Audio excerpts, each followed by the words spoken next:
Eto na, makinig mga Filipino senior citizens. Iba't ibang katanungan na may kinalaman po sa inyong benepisyo kagaya ng cash gift, ng pensyon at iba pa ay sasagutin po ng ating NCSS chairperson na si Atty. Merceditas Gutierrez. Narito po, pakinggan mga kablags. Okay, may mga tanong po tayo dito mula sa ating mga kapuso, chairperson, na mga sa Text Connect. Yan, si 4965, sabi niya, yung pong cash gift, pwede po bang mag-avail yung tatay ko? 80 years old po siya last February 2025. O last year daw po nag-80. Pwede mag-avail. Okay, si 7121, ito po tungkol sa ito po ay tungkol sa social pension. Ang social pension po ba ay nasa ilalim na po ng NCSC o nasa DSWD pa po? Nasa DSWD pa. Okay, so hindi po natin masasagot ito. Okay, ilang buwan daw po ba si 6892 bago makuha yung 10,000? Depende yan sa pagpa-file. Mhm. Kung ma-file mo ng kaagad, siguro in 5 days o in 10 days, makukuha na nila. Mhm. Kasi kumukuha din kami ng validation from the OSCA. Okay, si 8179, nag-80 po ako noong December 2024. So kaka-80 lang po niya. Nag-file po ako sa Quezon City, OSCA. Sabi po nila, waitlisted po ako. Kailan ko po kaya makukuha yung cash gift? O 2024 pa. March daw siya nag-submit last year.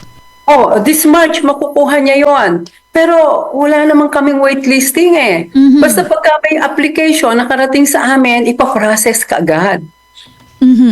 Okay, so saan po siya kaya pwede mag-follow up, ma'am? Dito na rin siya mag-follow up kahit sa opisina. Teka, kasi ano yan eh, saan siya nakatira? Sa Quezon City daw po. Quezon City, so NCR. Meron kaming NCR Regional Office.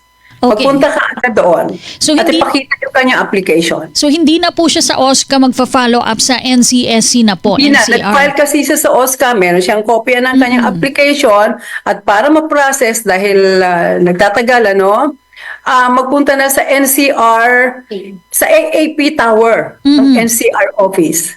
Dito sa Quezon City. Okay. Si 5273, ang tanong niya, yung universal pension. Kasi dati pa po ito lumulutang, marami pong mga panukala sa Kongreso. Pero tanong niya, kailan daw mag-uumpisa yung 1,000 pesos na pensyon para sa lahat ng senior? Meron na po ba nun? Pinag-uusapan pa sa sa Congress. Sa House of Representatives, parang malapit na daw maaprubahan, ma-endorse. At sa Senate, wala pa kaming balita. Pero kailangan na ang both houses of Congress ay kailangan maipasa yung bill na yan. At palagi ko mapapasa yan and we look forward to the grant of universal pension to all our senior citizens. Kanina po, ma'am, nabanggit nyo na entitled din yung sa cash gift yung mga Pilipino na nasa ibang bansa. Paano po ba yung proseso? Basta dual citizen sila. Opo. At basta may papakita nila yung kanilang birth certificate, doon sa Philippine Embassy or sa consulate kung saan sila pwede makipag-ugnayan.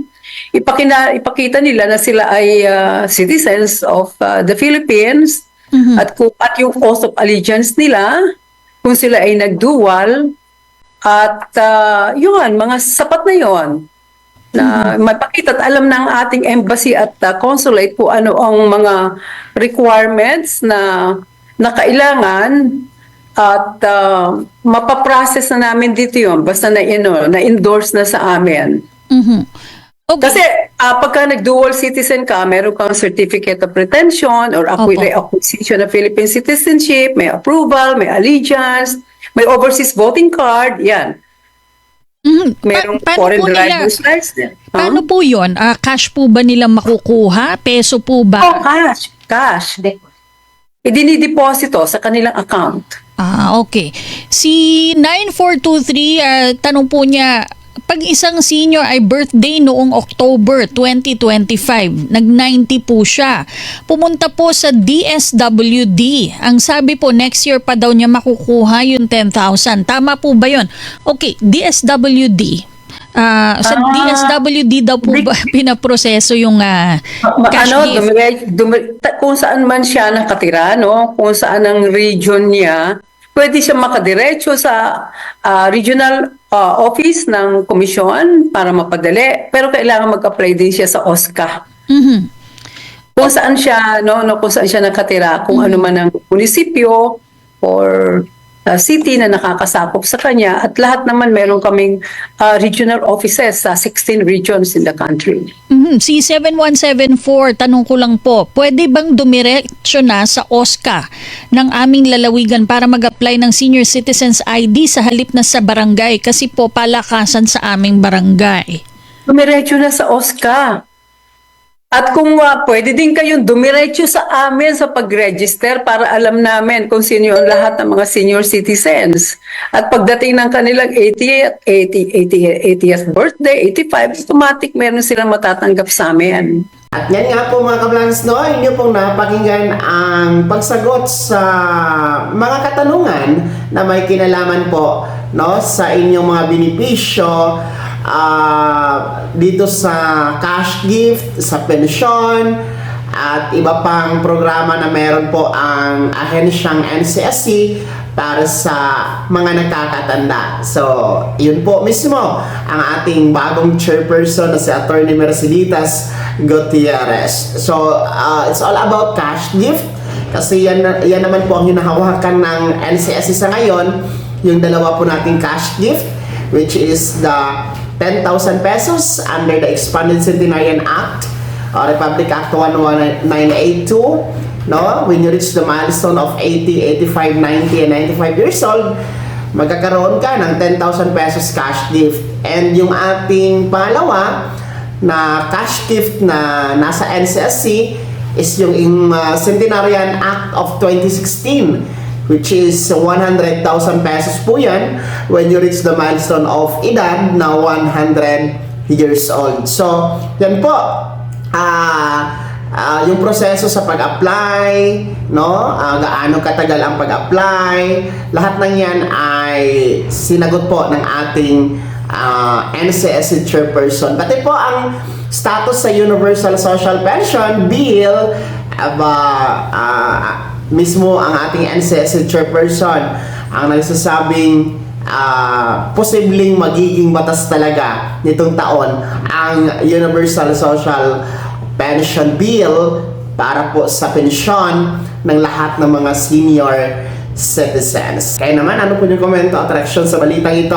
Ibahagi niyo po sa comment section na nasa baba. Pakilagip ng pong pangalan at kung taga saan kayo. Kung bago ka pa lang sa aking channel o di ka pa nakasubscribe, i-click niyo muna ang ating subscribe button na nasa baba. Huwag kalimutan na pindutin ang notification bell. Ilagay sa all para una ka sa mga balitang i-upload ko. Maraming salamat po. Mag-ingat and happy weekend mga kablahags.